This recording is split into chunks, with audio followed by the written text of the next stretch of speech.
share in the excitement of this coming season and with three missing pillars. Wala po si Junmar, Raymond Almazan, Greg Slaughter. It looks like this season promises to be the most unpredictable in a long, long time. At this point, ladies and gentlemen, we'd like to introduce and say thank you, pay tribute to our PBA Board of Governors. Before that, of course, our gracious host, our PBA Commissioner. Congratulations for a 3-year renewal, Commissioner Willie Marshall.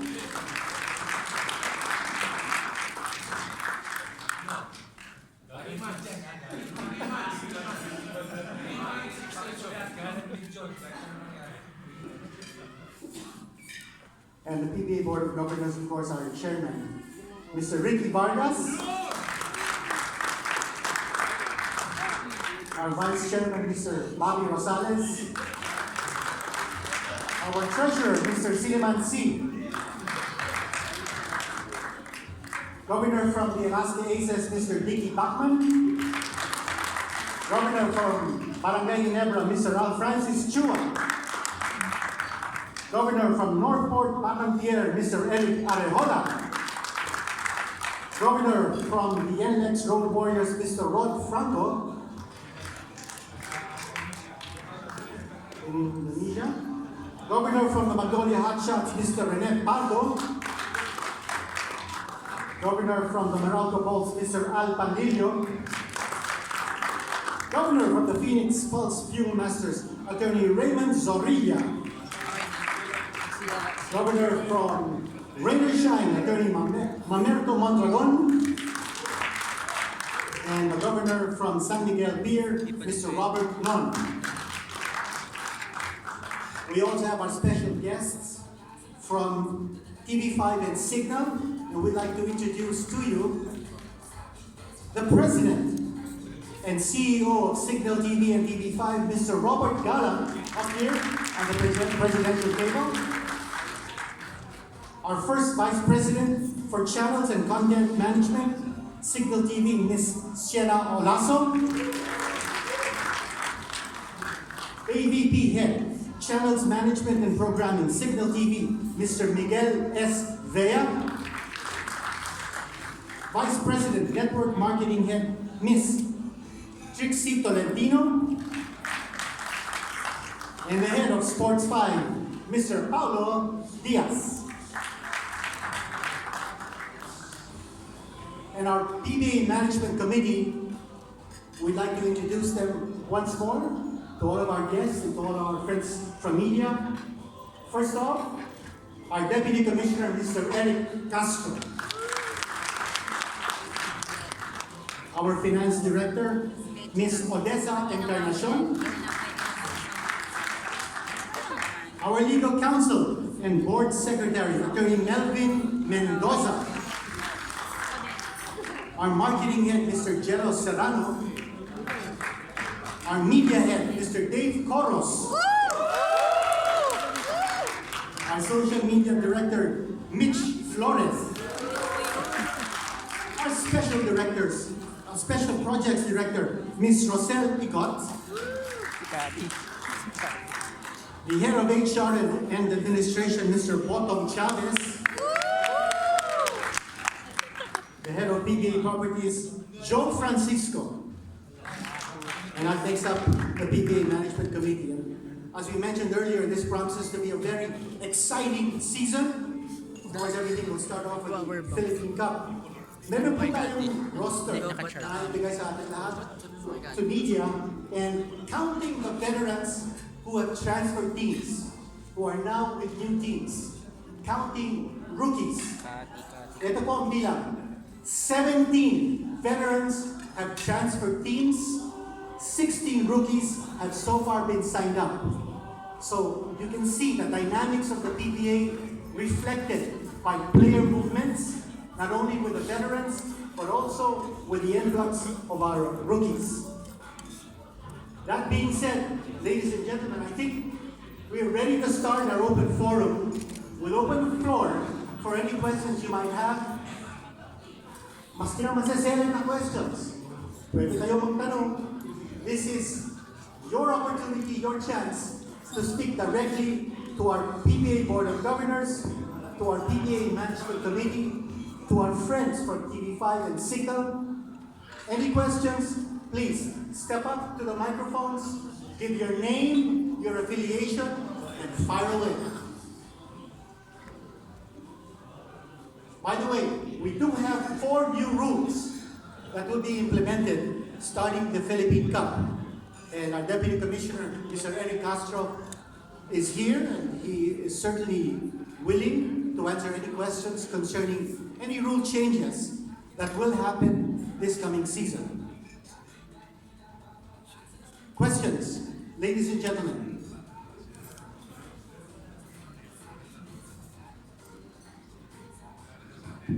Mr. Jerry Ramos, ano question? Question. Tatapusin na natin itong press con kung wala kayong questions. Bigyan ko kayo ng 2 minutes. Dito, Cinco. Yeah. Hi, Dito Cinco sa Pantera. I understand that in the last few years, there has been a decline in gate attendance, numbers, quantitative numbers.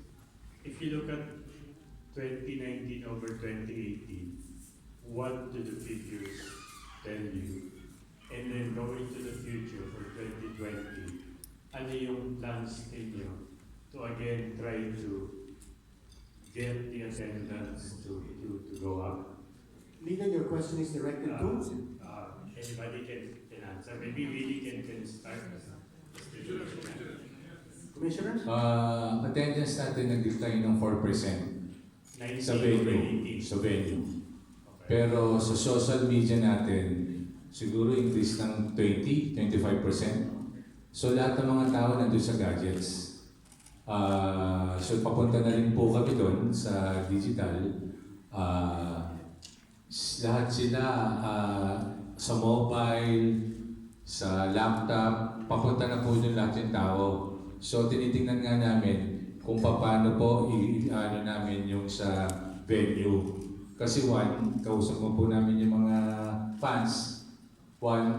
Sabi nila mataas ang presyo. Ngayon meron na po kaming promo na 45% discount sa selected sections ng venue.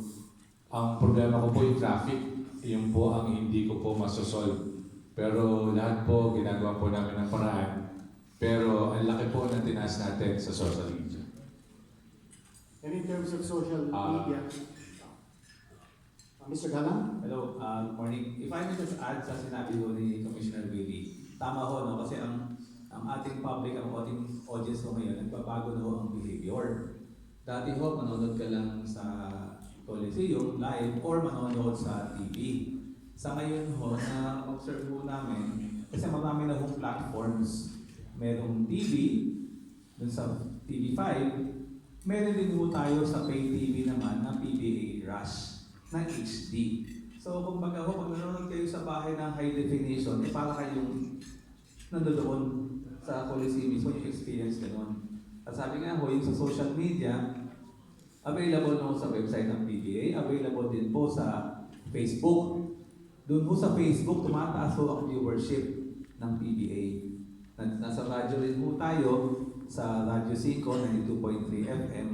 At sa Signal Play ho, merong app ho ang Signal that you can use, you can watch through your mobile phone or tablet. PBA Rush ho, pati TV5 nandun. So, ang viewership po umaakyat, pero marami na ho silang choices kung saan nila mapapanood ang PBA. So, anong impact ng 4% decline dun sa gate attendance? Kasi kung social media, I can watch it for free. Pero yung gate, it affects the revenues of the gate. Ito yung numbers. In 2018, yung gate receipts was about 193,000. Now, in 2019, it went up. In fact, it went up. It's 197,000. So, in terms of increase. But we're looking at the gate receipts to further go up. It goes up up during the semis and the playoffs. Eh. So that's the reason why medyo stable yung gate receipts natin, pero mababa. No? So hindi katulad ng dati. Pero what is intriguing and exciting is we started working with Excite. Okay, Excite is a marketing company, and as we look at our sponsorship for the games in 2019, the projected actual is about 51 million. In 2020, nung nag-planning session kami, potentially that can grow to over 100% in terms of sponsorship, no? Not only in the regular media or broadcast, but also in social media. The other thing that we're trying to monetize now is YouTube. It looks like maraming nanonood sa atin sa YouTube, and especially yung mga last 3-5 minutes ng laro, lalo ng exciting, di ba? I understand yung 3 games, yung 3 last 3 finals na napakataas ng nakita doon sa social media. So it's changing, and I guess 2020 we will see better revenues in those areas, and as sponsorship comes in because of our new programs, may 3-on-3 program tayo, D-League is still very strong, di ba? So with that we see 2020 as a better year for revenues. At saka yung TV5, tinaasan na nila yung bayad nila sa akin. So, importante din yun. So, lumaki rin revenue. So, the PBA is healthy. In fact, ang kasabihan nga namin sa PBA lahat tayo bida. Yun ang dinala ng board kaya nagkakaisa kami. Kasi lahat kami napapakinggan, lahat kami sa board. Lahat din kayo nakasama namin. You know, you have a very well-grounded commissioner, di ba? Lahat pinakikialaman nito and he's very close to the board and he consults with the board. So we look at 2020 as a turnaround. It may not be in the gates. It will probably be in other areas. And as we also reach out to outside of our region, where there are plans that we are going to go and play games outside of our region. As you know, we also are being viewed in China. The PBA is also being viewed in China. So we are growing. The PBA is growing. So we are the only league that makes sense. Thank you. Thank you very much. At highest online natin views, 3.5 million ng Game 2 ng Meralco at Ginebra. Dati NLEX 1.5. Pero yung Game 2, 3.5 million views ang nanonood sa atin sa online. Thank you, Commissioner. The Commissioner also gave us additional statistics. So Game 1 sa Governors Cup Finals, 3.2 million ang viewers. Game 2, kasasabi lang ni Commissioners, 3.5. Tapos yung triple overtime game between NLEX and Northport created a viewership base of 1.5 million sa live stream. So those are very robust numbers. Game 5 pala. Sa Governors Cup, 2.4 million. Kaya pinalala sa akin ni Chairman, yung YouTube at Facebook, kinakausap na po ang PBA para paano mapalawak pa at paano namin nakuha din. Sayang din po yun, Facebook and YouTube. More questions? Ladies and gentlemen, please identify yourself, Paolo. Paulo De Rosario, Signal TV. 3x3 is a new feature this season. Can we get more details on ano mangyayari doon? And I also noticed the schedule, madaming venues na PBA. I was wondering if we're going to expand on the number of which venues we're gonna have throughout the season? Ang mag-explain ng 3x3 si Vice Chairman Bobby. Yung TBA, kaya na namin yung TBA kasi kausap po si Chairman Boots Ramirez. Hindi po ako naka-attend ng Wednesday kasi may nangyari po sa tatay ko. Si Deputy Commissioner Eric Castro at si Attorney Melvin na nandun. Ninenegotiate namin. So, kaya hindi muna namin nilagay. May mga venues na yun eh. So, baka maano natin sa Rizal Memorial, sa Ultra. So, kaya hindi muna namin nilagay. Nilagay lang namin para makita niyo yung schedules. Pero yung venues, pag naayos namin, sana makalaro tayo sa venues na yun. Tungkol sa 3x3, Vice Chairman. Nakatusan ako ng commissioner. Kaya anyway, all the 12 PBA teams will participate in the 3x3. But we will have 2 additional teams. No? Ang Mighty Band at saka Dunkin' Donuts have expressed their intention to participate. No? So, these games will be played MWF during the regular games of the 5x5 in PBA. And as far as team composition is concerned, there will be, everybody's welcome. There will be no age restrictions. So si Governor Rene at saka ako pwede sumali rin dito. But each team will be composed of 4 players. And 4 to 6, no? But we will be allowing 2 field foreigners. No? So these 14 teams will be divided into 2 groups of 7. There will be a total 42 elimination games and 14 playoff games, no? Per conference yan. So the semis will be a best of 3 and the finals will be also a best of 3. The rules to be applied in this tournament will be FIBA rules, and we intend to put up pot money which has yet to be determined, no, for the winning teams.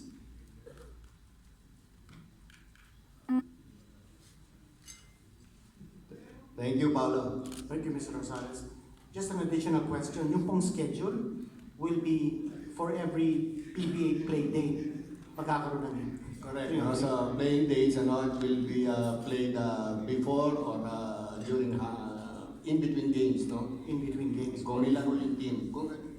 So kung yung team na may laro, yun din ang 3x3. So in every PBA play dates. MWS, yeah. So even if the games are held in the province, magkakaroon din ng 3 doon?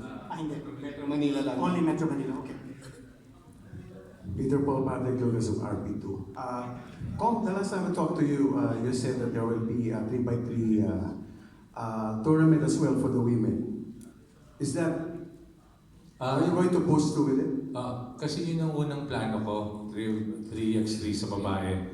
Pero pumasok tong nagustuhan na ang board ng 3x3 sa men's. So, pag-aaralan na namin dito. Pero malamang at yun talaga gusto ko magkaroon din ng 3x3 sa babae. Just in case you strike a deal with the PSC, is there a possibility that the PBA will have a new home again just like before?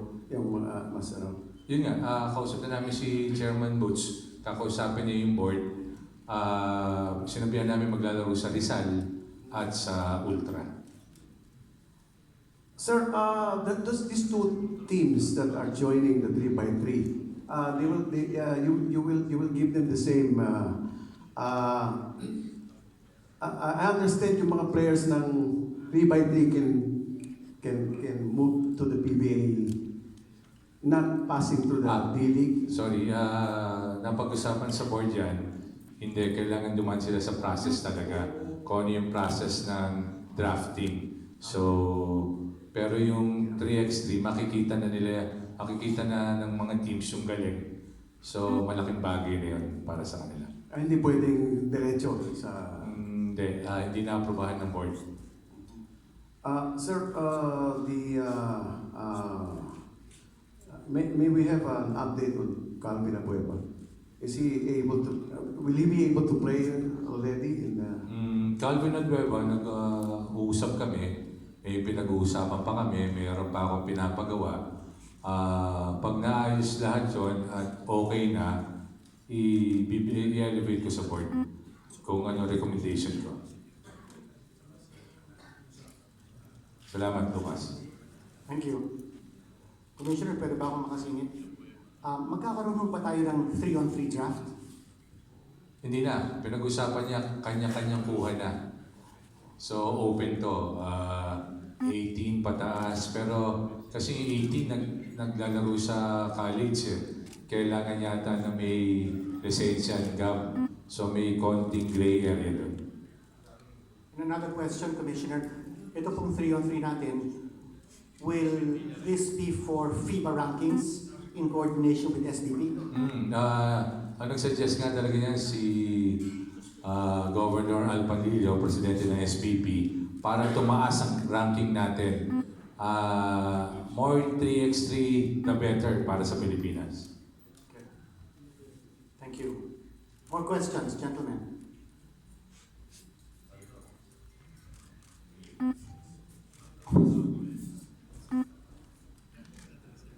President of the PBA Press Corps, we are awaiting your question.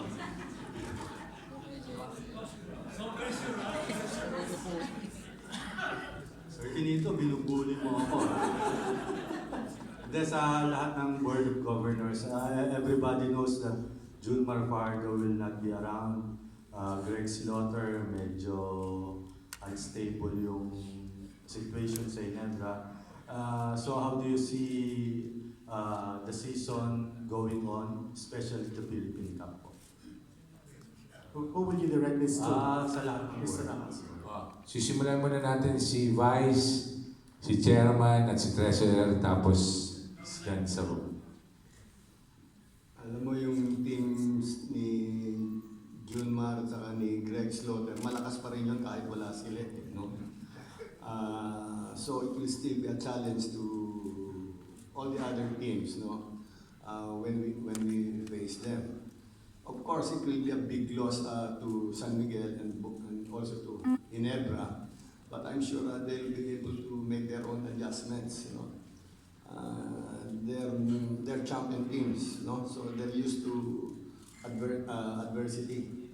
So we cannot take anything for granted. Also, as far as my team is concerned, no, we will still try to beat them, no, and we like our chances maybe better. But we cannot take anything for granted. Thank you. Well, unang-una, nalulungkot kami na nawala si Junmar, no? He's an essential part of not only the PBA, who brings people in the Coliseum and want to watch him. No? He has a lot of fans, but also that of Gilas. You know, Junmar played is a staple in Philippine basketball, representing the country. So we wish him well that he gets better pretty soon, and we need him back in the PBA. Kami naman sa umpisa magaling, pagdating sa huli, palpak. Hindi ko alam bakit nangyayari yun, pero balang araw malalaman ko rin ang sikreto. Kasi malapit ako kay Art Francis Chua. So, lagi niya kwento sa akin kung anong dapat namin gawin. So there is friendships also in a very competitive league. No, we're trying to build up our team, and then hopefully with a demographics that has seasoned players and young players, we'll be able to do that. Sakit nga ng loob ko nung natalo kami sa Meralco eh. Pero ganun talaga eh, di ba? Kapit-bahay ko pa to sa opisina. So, we wish everybody well. This will be an exciting PBA season for 2020, I think. It's something to look forward to. starts with the All Filipino, and I invite everybody to come and watch it and enjoy the games. Enjoy the games. Okay, so enjoy the spirit of the game. Enjoy what it brings to you and the competitiveness. Thank you. Thank you, Chairman. Last year, I placed my bet on San Miguel, and it did come true. San Miguel was the champion of the All Filipino. But this year, I guess I will place my bet on Ginebra. Ginebra, even without Greg Sturcker, I think they are a very strong team. But for Blackwater, we have a new coach. Practically half of the team is new. And not by chance, but by through several incidents, we have a lot of FEU players who at one time played under Coach Nash Rosella. So the wish is that he could bring over the championship spirit to the team. Now I know it's a long overhaul, but we always hope for that. So new coach, new team, a new spirit, and a refreshed one. Mr. Treasurer, what about the oldest rookie to play in the PBA this season? Your player, Mauricio, 35 years old. Yeah, Mauricio is 35. Actually, we asked him, bakit ngayon lang? No, he told us that it never occurred to him that he is qualified as a Filipino player. His father is a Navy man, then his mother is a Filipina, and he was born here. But just like any serviceman, they have to jump from one city to another. He got to know that he is qualified to play when he played in Thailand, the Thailand league. That's where he discovered, and that was 2 years ago. So eventually he worked towards the documentation and research, and he was indeed qualified as a PBA. Even at 35, he's in good condition because outside of basketball, he is also involved in martial arts. So sabi ko, huwag mo gamitin yan kasi malaking fine ni commissioner pag ginamit mo yan. So, but yes, he is still in good shape even at 35. Thank you, Mr. Treasurer. And now, may we have our governors on the floor?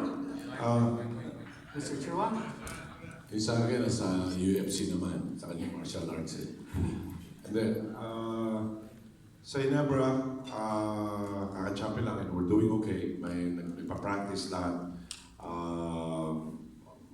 So far, so good, no? The movement, the rookies are good.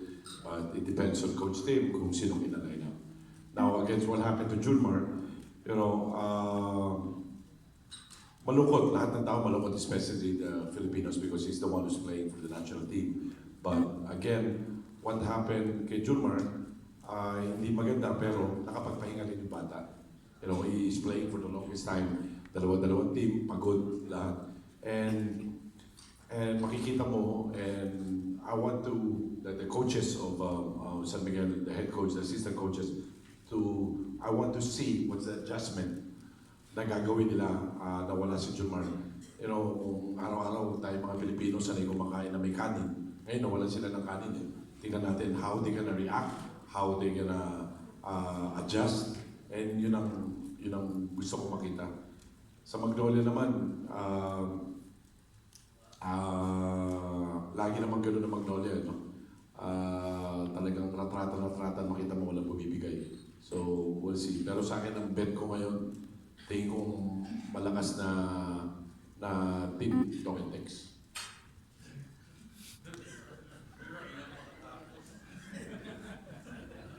Thank you, Mr. Chua. Governor Eric? Good afternoon. I think the teams right now are really balanced today. With the exception of siguro yung San Miguel and Ginebra. Even without Junmar and Slaughter in the lineup. For Northport side naman, if we stay healthy, like today, we canceled 2 tune-ups already because of 7 players lang available because of different injuries.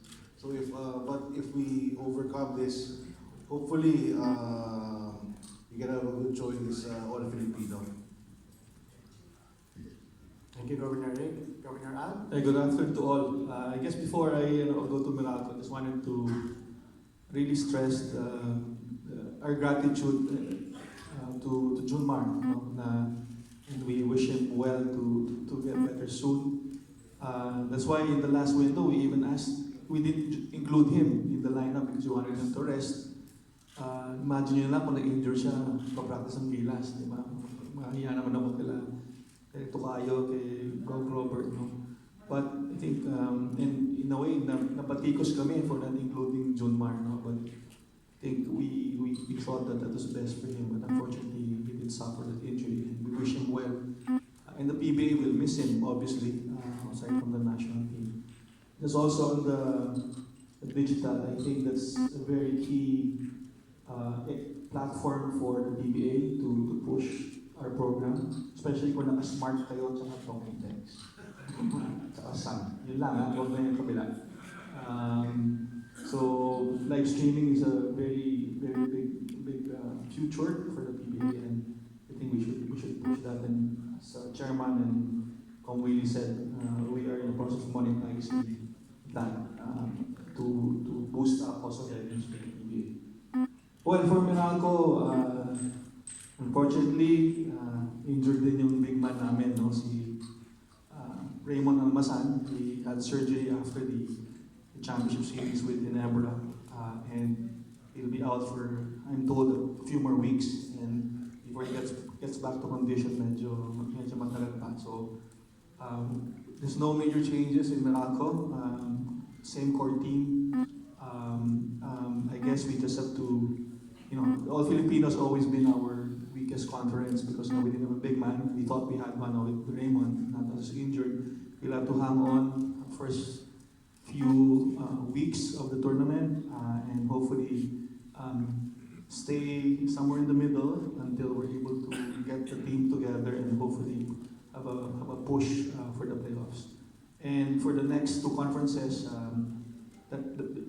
normally doon na kami nakakabawi naman in terms of having a good import and helping the team. But we will continue to play our basketball, high energy and just trying our very best. And in fact, even the president of Meralco, si Ray Espinosa, said we do need to win a championship for Meralco finally. Hopefully, since we joined the PBA. But on the other hand, Talk and Text is also my brand from a career point of view. So I'm helping Chairman Vargas with Talk and Text. Of course, siya yung boss doon, so I'm just assisting him. And but the first championship of Talk and Text kami rin yun, many years ago. So hopefully magulit din yun. So of course, we will try our best also to compete with the benchmark. The benchmark of the league are obviously the San Miguel teams. Whether Junmar and Greg are not there, I think they're still very strong teams, as Vice Bobby said. So enjoy this 45th season of the PBA. I think it's more exciting. The games are, you don't know really now the games, who will win the games. So very exciting. So please continue to support the PBA. Salamat po. Thank you, Gov. Gov Raymond? Yes. Sorry, just to add also, I'm very happy from wearing the hat of the SVP that 3x3 is a program that the PBA will push, and very happy also coming out from the meeting in Milan where everybody agreed that it has to, if we want to be serious, the 3x3, and it is a path to the Olympics, we make it a standalone tournament vis-a-vis the 5-on-5. So the rules will be different, a bit more open, but I think to clarify earlier, for those players to be part of the 5-on-5, eventually if they wish to, they would have to go to the normal draft eligibility rules of the 5-on-5. But it is exciting from a 3x3 point of view. We are ranked number 19 now in the world as far as 3x3 rankings are concerned. We are going to the OQT in March, and it is a combination of players, and in fact the PBA has given 2 players to be part of that team, and hopefully we can compete and learn. If not, even make the Olympics hopefully in Tokyo. But really, if not in Tokyo, I think we're creating a program where hopefully we can make it to the next Olympics in 2024. I think in in Paris. So that's the goal. So it's a different track and an exciting one at that. And I'm again thankful to the PBA for the major support on SPP programs.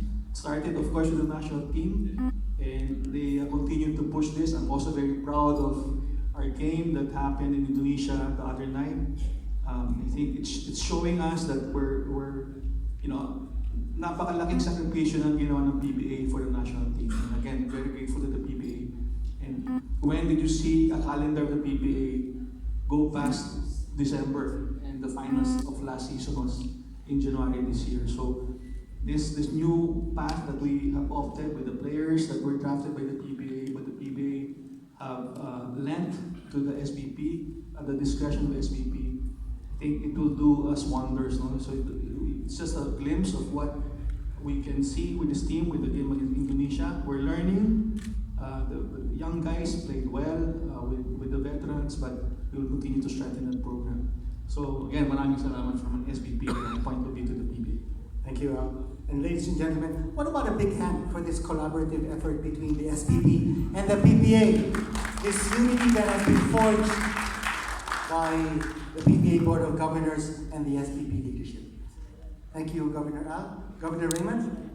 Good afternoon to our partners in the media. For the Phoenix Pulse Fuel Masters, if you recall, it was a disastrous season for us, particularly last conference week.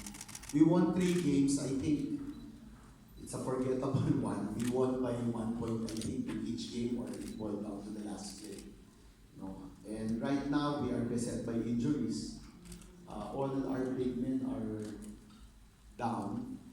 Though Kramer retired, Dave Marcelo had an operation, and Jake Pascual, our new recruit, suffered an ACL. Ewan ko pa kung may premonition to si Vicky Bachman, kung ba't pumayag sa trade. Yun na lang malaki namin, he's our only big man, and then he suffered an ACL pa. So, well, coming from the bottom, there's only hope, is to go up. So that's our positive chance. No? But again, what you could always expect from the Fuel Masters is, regardless of any situation and injuries besetting it, we will always play with passion, with the same intensity, and hopefully we could go past beyond the third quarter, because we're always leading in the third quarter, only to lose in the fourth quarter. Sana nga, baguhin na lang yung rules hanggang third quarter lang tayo.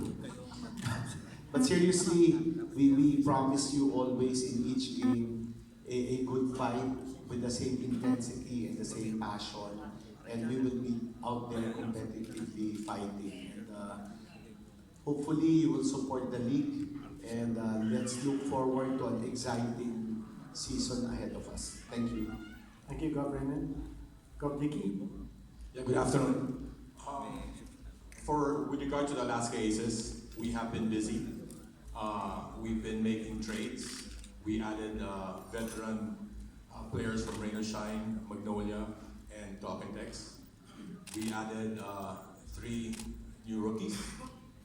And Coach Jeffrey Carriazo right now spent more time with the players to bring in his system.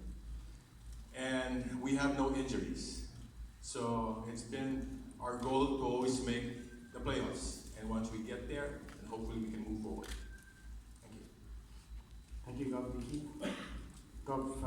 About Rain or Shine, talaga nakakaya ang nangyari sa amin na season. Nakakaya. In third quarter, we were eliminated. Third conference. But this time, I think we are better. We are ready to face the challenges. Alam niyo, during last season, nag-trade kami, tatlo na yun napunta kay si Tatiwag, si Maverick, and si Ximiano. Kumuha naman kami ng 4 rookies. Hopefully, these rookies will get up with our veterans. And sana patuloy, kasi ngayon we consider unity, the commitment to play hard. So, sa team naman po, I think it will be hot shots and talk and text who will dominate the game next season. But we will be there fighting. Thank you. Thank you, Attorney Byrne. Governor Rene. Good afternoon. Well, for the Magnolia Hotshots, we have been twice denied by San Miguel Beer in the last 2 seasons by losing to them in the finals of the All Filipino. That's very vivid in our memory. So the third time might be a charm, hopefully, itong darating na All Filipino.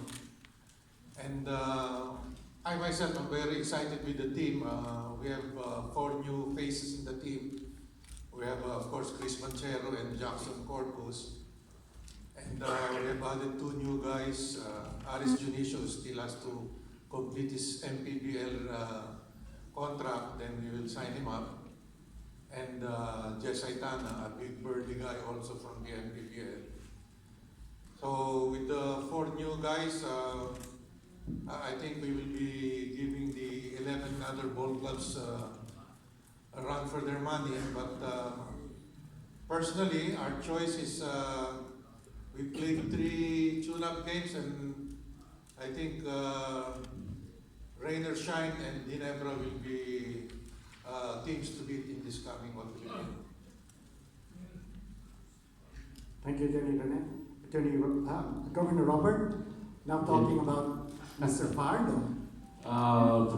For San Miguel, for the last 5 PBA press conferences, 5 years, ang prediction lagi San Miguel. No? Okay naman, no? Nangyari, we won 5 championships. But if you look at the 5 championships, yung ilan doon, pure luck. No? If you look at the championship, we were down 0-3. So, swerte lang yun. No? Last year, it was down to game 7. So, medyo swerte pa rin. And we also have a lucky coach, si Coach Leo Austria.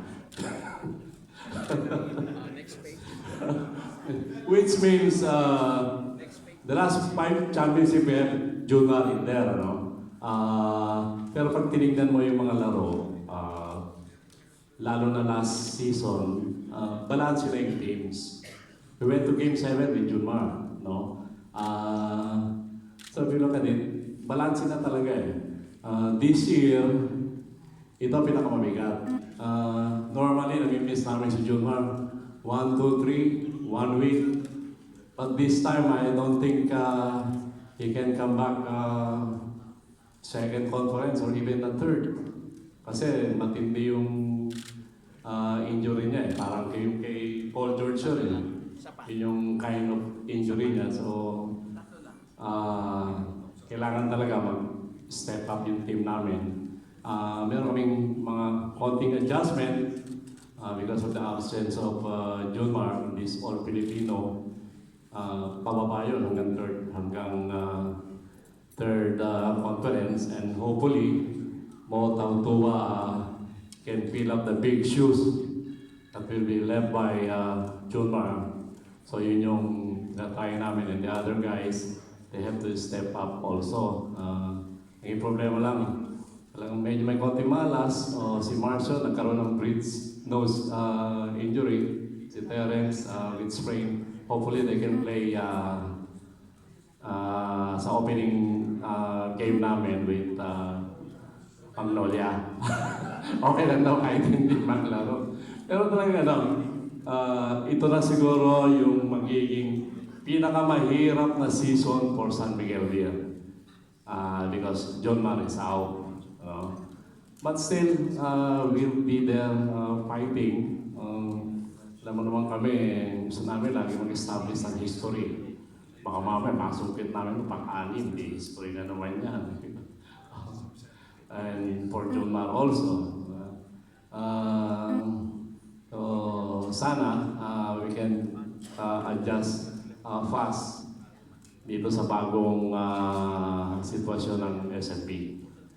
And sa mga teams na kumbaga favorites ngayong All Filipino, Siguro pipili ko, it's number one siguro, talk and text. Sa na mapupunta sa finals, talk and text, number one. then, Huwag kayong maniwala ron.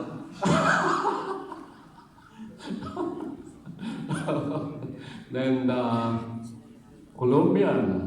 Oo. Si Jay Perez andun, saka yung rookie na si Adams. Ang galing nun. Nakita ko maglaro yan eh. And then maybe Magnolia, Reynolds yan, and Ginebra. Basta kami, andyan lang kami. Manonood lang kami muna.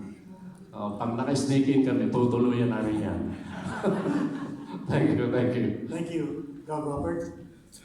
Well, ladies and gentlemen, you've heard all of our governors talk about their chances, about this coming season. They've all said that it's going to be a very exciting season. I think it's going to be a very unpredictable season, especially with the 3 missing pillars from 3 teams. Any more questions, ladies and gentlemen? Okay. Good afternoon po. Pwede po, this question is for Ginebra and TNT. Could we ask kung ano na po status ni Greg's daughter? Would you be offering him a contract? And for TNT po, tuloy pa po ba yung trade kay Paul Eram? Ayun sa... About Greg, hindi ko naman nakausap si Greg eh, no? So, ang nakausap niya si Coach Tin, when he left, hindi niya ako nakausap, hindi niya nakausap ang management. And ang dami nagsasabi that we didn't offer a contract. Alam niyo, sa basketball, sa PBA o sa corporate lahat, pag expire ng contract mo, ikaw ang lalapit sa team. You're gonna ask, expire na ako, baka pwede akong mag-renew. Hindi kami ang lalapit para tanungin, i-renew ka na namin. Kasi sa dami ng players, hindi mo malalaman eh. Diba? So, I guess sila, ni team mo nakapag-usap. So, sila naman, nagsabi si team na gusto raw magpahinga. So, nasa sa kanya yun. Gusto niya magpahinga. But again, kami, nung umalis siya, yun about sa contract na gano'n, nag-champion kami sabay-sabay. After a week or a week and a half, yung mga players nagpuntahan sa opisina para mag-renew. Ganun naman. Thank you, Gopal. Yung kay Boy nasa trade committee, kagandahan, meron tayong trade committee. So they're looking at it and we're just awaiting to hear from them. Alam naman yung trade committee, nagtayo tayo ng 4-month trade committee. Nasa kanila independent body yun. Hindi ko pinapakilaman. Binibigay ko lang yung opinion ko at yung mga thoughts ko. So, sila ang magsasabi sa akin, wala pang binibigay sa akin na dapat ko permahan. Pag sinabi nilang okay yun o hindi okay yun, sila talaga. Kaya nagtayo tayo ng 4-man committee. So, depende sa kanila. At, siyempre, sa kung anong makakabuti sa PBA. Any more questions, ladies and gentlemen?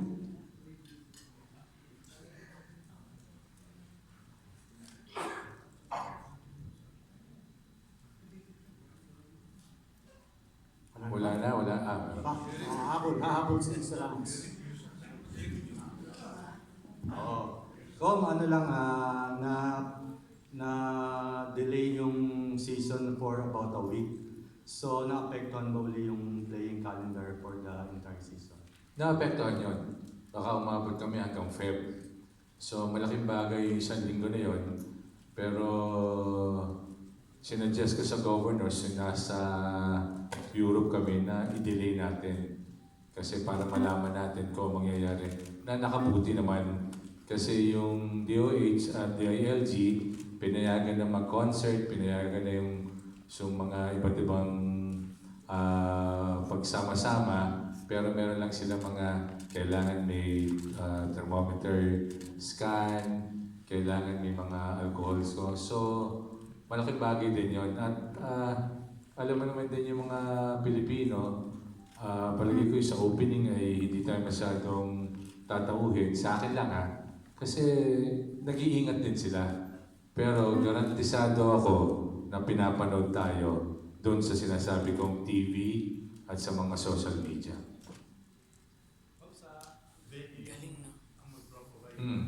Venue magpo-provide ng mga hindi PBA. Sisingit lang ako. About the schedule adjustments, will that mean there will be adjustments in the schedules for the out-of-town games as well? Yung out of towns, hindi na po ma-adjust kasi nakaayos na po kami. Makikita po kay Treasurer yung mga out of town games natin, Governor Siliman. As of today, we have 3 out-of-town games na naka-fix na. So, first one is on March 14. It will be Ginebra and Blackwater sa Bataan. Then, next will be the April 25, which will have San Miguel and NLEX in Dipolog City. Then, finally, on May 2, the Tokentex and Magnolia in Cagayan de Oro. There are 2 out-of-the-country games being negotiated, but hopefully Commissioner Willie will be able to give more details once they are more finalized.